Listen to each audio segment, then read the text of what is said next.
Hello বন্ধুরা, সবাইকে স্বাগত আমার এই ছোট্ট ব্লগে।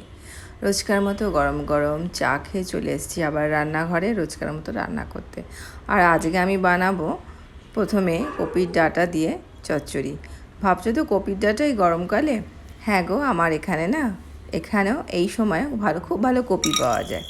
তো কপিগুলো খুব ফ্রেশ থাকে আর কপি সারা বছর পাওয়া যায় এখানে।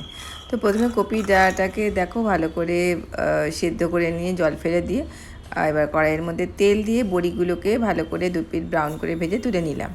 এবার একটুখানি অল্প সর্ষের তেল দিয়ে আমাদের কালো জিরা শুকনো লঙ্কা ফোড়ন দিয়ে প্রথমে আমি আলুগুলোকে ভেজে নেবো, কারণ আলুগুলো ভাজতে তো একটু সময় লাগে, ওই জন্য। এবার এর মধ্যে আমি অল্প করে কুমড়ো দিয়ে দিলাম। আর তোমরা এখানে তোমাদের পছন্দ মতো যে কোনো সবজি দিতে পারো। এখানে আমি আলু কুমড়ো দিলাম আর সাথে দিলাম কিছু গুঁড়ো মশলা, রেগুলার গুঁড়ো মশলা আর কি, মানে ধনে জিরে হলুদ লঙ্কার গুঁড়ো পরিমাণ মতো, নুন দিয়ে সব কিছু ভালো করে আবার 2-4 মিনিট ভালো করে কষিয়ে নিয়ে এবার আমি মিক্সির মধ্যে একটুখানি কালো সর্ষে, পোস্ত, কাঁচা লঙ্কার অল্প নুন দিয়ে এটাকে ভালো করে বেটে নেব। নিয়ে এবার এটাকে যে আলু আর কুমড়োটাকে ভেজে রেখেছিলাম এর মধ্যে দিয়ে দেবো, দিয়ে ভালো করে মিক্সড করে নেব।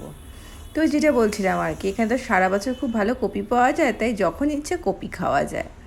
এবারে আমি এর মধ্যে দিয়ে দিলাম আগে থেকে ভাপিয়ে রাখা কপির ডাঁটাগুলো আর ভেজে রাখা যে বড়িগুলো ছিল সেগুলোকে আমি একটু হাফ ক্রাশ করে নিয়েছি, মানে হাফ ভেঙে নিয়েছি, সেগুলো দিয়ে দিলাম। দিয়ে এর ভালো করে নাড়াচাড়া করে সব কিছু ভালো করে মিক্স করে এর মধ্যে দিয়ে দিলাম পরিমাণ মতো জল, দিয়ে এক মুঠো ধনে পাতা দিয়ে এবার ভালো করে নাড়াচাড়া করে বেশ গা মাখা হয়ে গেলে আমি এটাকে নামিয়ে নেবো। রেডি হয়ে গেল আজকের প্রথম পাতের খাবার কপির ডাঁটা চচ্চড়ি। তোমরা এখানে চাইলে কিন্তু বেগুনও দিতে পারো, খুব ভালো লাগে খেতে।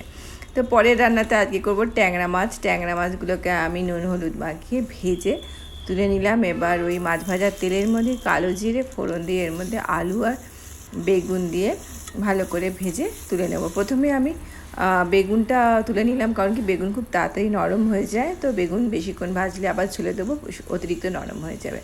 এবার আমি একটা পেঁয়াজ, টমেটো, আদা, কাঁচা লঙ্কা হালকা করে পেস্ট করে নিই, এবার ওর মধ্যে দিয়ে এবার ভালো করে কষিয়ে নিই। ওর মধ্যে নুন হলুদ ধনে জিরে গুঁড়ো দিয়ে পরিমাণ মতো জল দিয়ে ভালো করে তেল ছাড়া অবধি কষিয়ে নিয়ে তারপরে আমি এর মধ্যে ভেজে রাখা মাছ আর বেগুনটা দিয়ে দিলাম ঢাকা চাপা দিয়ে মোটামুটি 5-6 মিনিট ফুটিয়ে নিলেই যখন তেল ভেসে উঠবে আমার রেডি হয়ে গেল আলু বেগুন দিয়ে ট্যাংরা মাছেরও ঝোল।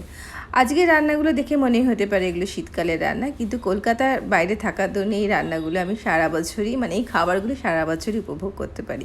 তোমাদেরও আজকের এই রান্নাগুলো কেমন লাগলো জানাতে ভুলো না। আমার এই ছোট্ট ভ্লগগুলো কেমন লাগছে প্লিজ একটু জানিও, ভালো লাগবে।